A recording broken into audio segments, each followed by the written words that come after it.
Hey weekenders, welcome back to the Art of Photography podcast. And how you guys doing? What's your week been like? It's been crazy here, especially during the Christmas period. It's been a lot happening for sure. And the day is getting colder, the snow is getting thicker. Looks like gonna be a good season here in the Rockies. But how you guys are doing? Hopefully, those of you who are in North America, whether you're in United States or in Canada, that excuse me, that you are keeping warm. And for those of you in Australia, hopefully you guys are keeping cool because it's summer day in Australia.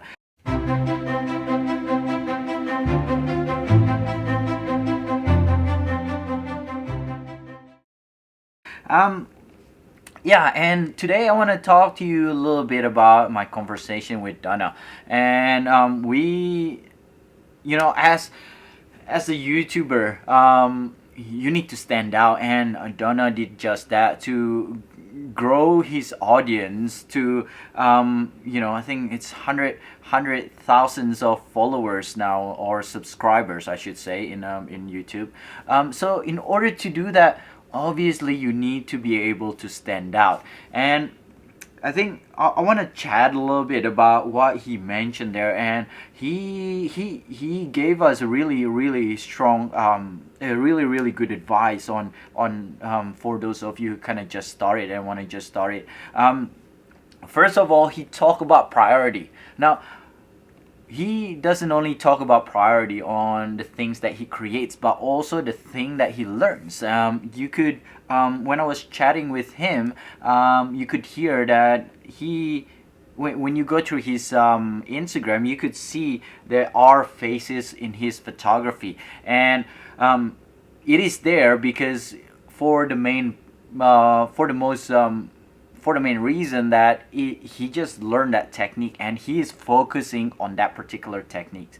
Now, for those of you who sign up on my master class, well, first of all, thank you. But also in that, the 3PMP includes, I think it was 34 composition library, right? Now, I always say, you have that same message. I always say, don't overwhelm yourself. You cannot master a lot of things at one time, because you just become a master of jack all of the trades, right? So pick one and master that one. Make sure that you're familiar with it, that it's become a second nature, and then you go into the next one, and then you go to the next one, and before you know it, you will get this massive library in your creativity head.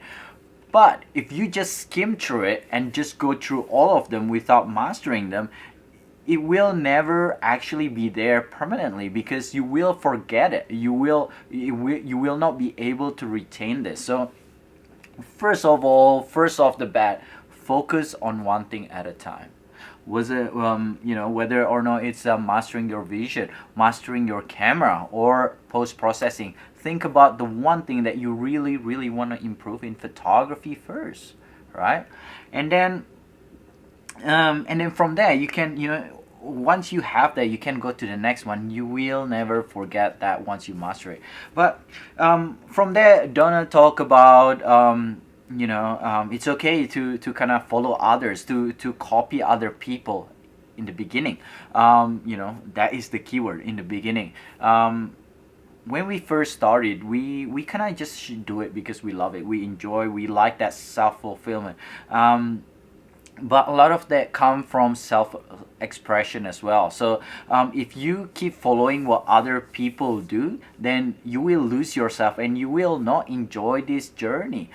So it's very important that that you, even though you follow other people and kind of like copy their work and their perspective, within that, it's very important that you learn how that image get created, what makes that image beautiful, and then from there you can create your own twist, your own version, and make that particular perspective yourself. So that is very important, wiki hunters. I try to cement this in all of your mind. You follow other people, but don't forget to create for yourself. Create your own perspective, because that's what makes photography beautiful. That's what makes it so interesting. Imagine if everyone take the same exact perspective of Eiffel Towers.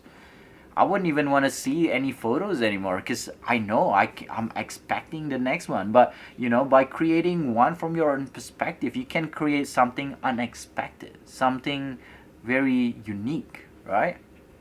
So very important for you to think about that, and to especially to keep your photography sustainable. And the last thing that he talked about, right, one of the last message that he say was that learn your fundamentals. I know it's the boring bit. I know. I didn't like it too.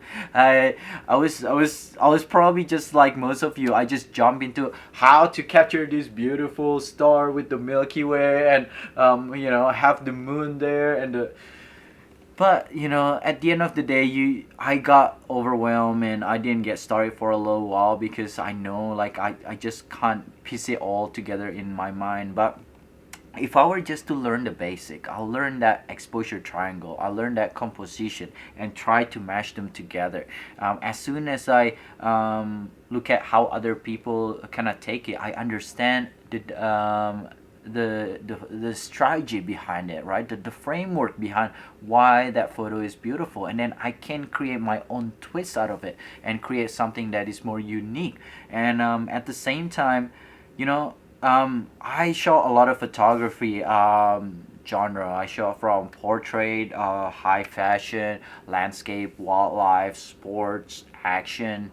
I don't know, and probably haven't minimalist. I haven't done much. What do you call it? I have shop product, but I haven't done much. Those advertisement products type of things. But I love taking photo for a reason that it's just enjoy. Like, it's enjoyable to be able to capture different things, right? And to be able to come up with something that is unique, something that is different. But if I didn't know the basics, I would not be able to capture all of that. Because at the end of the day, it's all about understanding what a priority is. For example, if you're on a landscape, your priority is on the sharpness across the field, and therefore you want your aperture to be like f9, or usually between f9 and f11, right? That's the optimum sharpness of your lens. Now if you're shooting wildlife, and I've done this years and years. There's so many great moments that I miss or come up blurry, because I was so fixated on the ISO, coming from a landscape photographer. And when you shoot wildlife, you throw ISO out of the window. Don't even care about it. Just set it as high as you need it to get that speed to keep it sharp. At the end of the day, at the end of the day, noisy photo is still better than blurry photo. So yeah, those kind of things that I was able to translate from one photo to another. And by understanding the basics, you can actually construct and you can actually deconstruct what other people take and how they take it, and construct your own kind of twist on it. All right, Wiki Hunters. So hopefully you get that message from Dunna when we had that conversation. But I just really wanna hammer it back in, make sure that you get that point, because I think that is one of the most important part of that interview. Wiki Hunters, thank you very much for tuning in, and like always, don't forget to follow the podcast up here if you're on the Podbean, or you can make sure you subscribe and hit the little bell notification thingy on the bottom here, so that you know when I put out the next video and podcast. Until next time, Wiki Hunters, and hopefully you guys have a great week ahead. Catch you later.